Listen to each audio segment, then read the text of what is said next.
Assalamualaikum warahmatullahi wabarakatuh. Perkenalkan, nama saya Halimah Adelia Sekarsari dengan NIM 2020 0530041. Di sini saya sebagai mahasiswa Ilmu Komunikasi Universitas Muhammadiyah Yogyakarta, peserta mata kuliah Metode Penelitian Kualitatif tahun 2023 di kelas N. Di video ini, saya akan menjelaskan tentang 3 analisis yang bisa digunakan dalam penelitian kualitatif, seperti analisis framing, analisis naratif, dan juga analisis semiotik. Nah, yang pertama saya akan menjelaskan mengenai metode framing. Metode framing merupakan penelitian yang menggunakan pendekatan analisis wacana, terutama untuk menganalisis teks media, sehingga data utama dalam metode ini adalah teks, karena metode framing merupakan bagian dari analisis teks kualitatif. Metode ini menggunakan paradigma interpretif atau konstruktivistik yang melihat komunikasi sebagai produksi makna, di mana melihat realitas sosial yang diangkat menjadi realitas media didasarkan pada konteks budaya dan kepentingan-kepentingan tertentu. Setiap konstruksi yang ada di media, baik surat kabar, berita, radio, dan lain-lain, merupakan bentuk konstruk budaya kultural. Nah, analisis framing sendiri adalah salah satu metode analisis yang dilakukan dengan melihat bagaimana media mengkonstruksikan realitas dan biasanya digunakan untuk berita-berita yang bersifat sosial atau politik.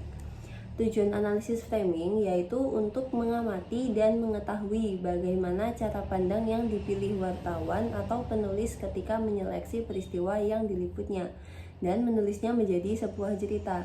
Cara pandang dan perspektif tersebut pada akhirnya dapat menggambarkan bagian mana yang akan ditonjolkan dan dihilangkan serta hendak dibawa kemana berita tersebut. Nah, pada proses analisis framing, hal yang dilakukan yaitu dengan memilih peristiwa tertentu untuk diberitakan dan menekankan aspek tertentu dari peristiwa tersebut, baik melalui kata, gambar, kalimat, bahkan kerangka tertentu yang digunakan oleh media. Berita yang digunakan dalam paradigma interpretif adalah berita subjektif yang memiliki kepentingan-kepentingan, maka dalam hal ini, media melakukan konstruksi dibangun dengan menyeleksi realitas sosial yang sesuai dengan kepentingannya, sehingga peneliti perlu memaknai berita-berita yang ada di dalam media tersebut. Nah, dalam analisis ini juga terdapat model-model yang bisa digunakan. Yang pertama, model dari Zongdanpan dan Konsiki. Ia mengatakan bahwa framing merupakan sebuah proses membuat suatu pesan lebih menonjol, menempatkan informasi lebih daripada yang lain sehingga khalayak tertuju pada pesan tersebut. Di mana perangkat yang bisa kita gunakan yaitu sintaksis, skrip, tematik, dan retoris. Yang pertama, sintaksis itu yaitu perangkat struktur yang digunakan wartawan dalam menyusun fakta atau peristiwa, seperti pernyataan, opini, dan kutipan pengamatan atas peristiwa. Nah, dalam menyusun fakta atau peristiwa itu, kita masukkan ke dalam bentuk susunan umum berita, seperti headline, lead, latar informasi, kutipan, dan sumber. Nah, yang kedua ada skrip, yaitu perangkat struktur yang digunakan wartawan dalam mengisahkan atau menceritakan peristiwa ke dalam bentuk berita. Biasanya terdapat kelengkapan berita 5W plus 1H. Yang ketiga ada tematik, yaitu perangkat struktur yang digunakan wartawan dalam mengumpulkan pandangannya atas isu yang terjadi ke dalam proposisi, kalimat, atau hubungan antar kalimat yang membentuk teks secara keseluruhan. Dan yang terakhir ada retoris, yaitu perangkat struktur yang digunakan wartawan dalam menekankan arti tertentu ke dalam berita. Bisa dengan pemakaian pilihan kata tertentu, grafik, dan gambar yang dipakai untuk mendukung framing tulisan. Nah, yang kedua ada model dari Robert Enman. Ia mengatakan bahwa framing merupakan seleksi dari berbagai aspek realitas yang diterima dan membuat satu peristiwa lebih menonjol dalam sebuah teks komunikasi. Di sini ada 4 perangkat yang digunakan, yaitu yang pertama define problems, merupakan bagaimana suatu peristiwa atau isu dilihat dan didefinisikan. Yang kedua, diagnose Gaussian, yaitu memperkirakan sumber masalah dengan logis dan menuliskan faktor yang menyebabkan masalah itu terjadi dan siapa yang menyebabkan peristiwa itu terjadi. Yang ketiga ada make moral judgments, yaitu membuat keputusan atau nilai moral dari berita yang sudah dibingkai dan dijelaskan dalam masalah tersebut yang sudah didefinisikan oleh media. Nah, yang keempat terakhir yaitu treatment recommendation, yaitu penyelesaian apa yang ditawarkan untuk mengatasi permasalahan atau memberikan solusi yang tepat untuk mengatasi atau menyelesaikan masalah. Nah, model ketiga ada model dari Agamson dan Andre Modigliani. Mereka mengatakan bahwa framing adalah cara bercerita atau gugusan ide yang terorganisir sedemikian rupa dan menghadirkan konstruksi makna peristiwa yang berkaitan dengan suatu objek wacana. Perangkat yang digunakan yaitu ada dua, framing device dan reason device. Framing device merupakan perangkat framing yang berhubungan langsung dengan ide sentral atau bingkai yang ditekankan dalam teks berita. Nah, yang reason device atau perangkat penalaran itu melihat pada premis dasar atau klaim moral yang digunakan oleh media tersebut, konsekuensi yang ditawarkan media. Perangkat ini berhubungan dengan kohesi dan koherensi dari teks tersebut. Terdapat beberapa faktor yang mempengaruhi proses pemaknaan realitas sosial menjadi realitas media. Adapun beberapa faktor tersebut berasal dari ideologi, kepemilikan media, jurnalisme, proses editorial, dan cara memproses berita seseorang. Sehingga dapat dikatakan bahwa realitas yang ada pada media atau berita pada media tidak dapat diukur secara objektif, melainkan subjektif. Hal ini menyebabkan adanya beberapa pemahaman berbeda atas suatu realitas media yang sama dari media yang berbeda. Nah, yang selanjutnya saya akan menjelaskan mengenai analisis naratif. Menurut James Graeber dan Kimberly Asner-Self tahun 2011, mereka mengatakan penelitian naratif ialah studi tentang kehidupan individu seperti yang diceritakan melalui kisah-kisah pengalaman mereka, termasuk diskusi tentang makna pengalaman-pengalaman bagi individu. Analisis naratif yaitu sebuah paradigma dengan mengumpulkan deskripsi peristiwa atau kejadian dan kemudian menyusunnya menjadi cerita dengan menggunakan alur cerita. Pendekatan ini menekankan berbagai bentuk yang ditemukan pada praktek penelitian naratif, misalnya yaitu biografi, dokumen pribadi, riwayat hidup, personal accounts, etnografi, dan lain-lain. Nah, sebuah teks bisa dikatakan narasi apabila terdapat beberapa peristiwa atau rangkaian peristiwa. Jadi, naratif itu sebuah proses representasi dari satu atau lebih peristiwa, baik fiksi maupun non-fiksi, yang dikomunikasikan oleh satu atau lebih narator.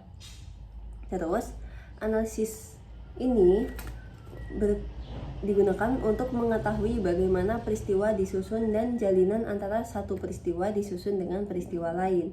Biasanya, analisis ini digunakan untuk film atau novel dengan menganalisis bagaimana alur cerita yang berisi story dan plot. Story sendiri yaitu urutan kronologis dari suatu peristiwa, di mana peristiwa tersebut dapat ditampilkan dalam teks namun bisa juga tidak ditampilkan. Sedangkan plot merupakan apa yang ditampilkan secara eksplisit dalam sebuah teks.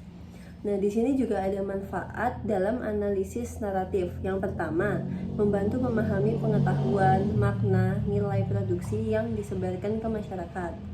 Yang kedua, memungkinkan peneliti menyelidiki hal-hal yang tersembunyi dari suatu teks. Yang ketiga, dapat merefleksikan kontinuitas dan perubahan komunikasi yang terjadi. Dan yang keempat, memahami bagaimana dunia sosial dan politik diceritakan. Nah, di sini saya juga menambahkan model analisis naratif. Yang pertama, ada model dari Tristan Todoroy. Dia mengatakan bahwa naratif terdiri dari story dan plot yang saling mendukung.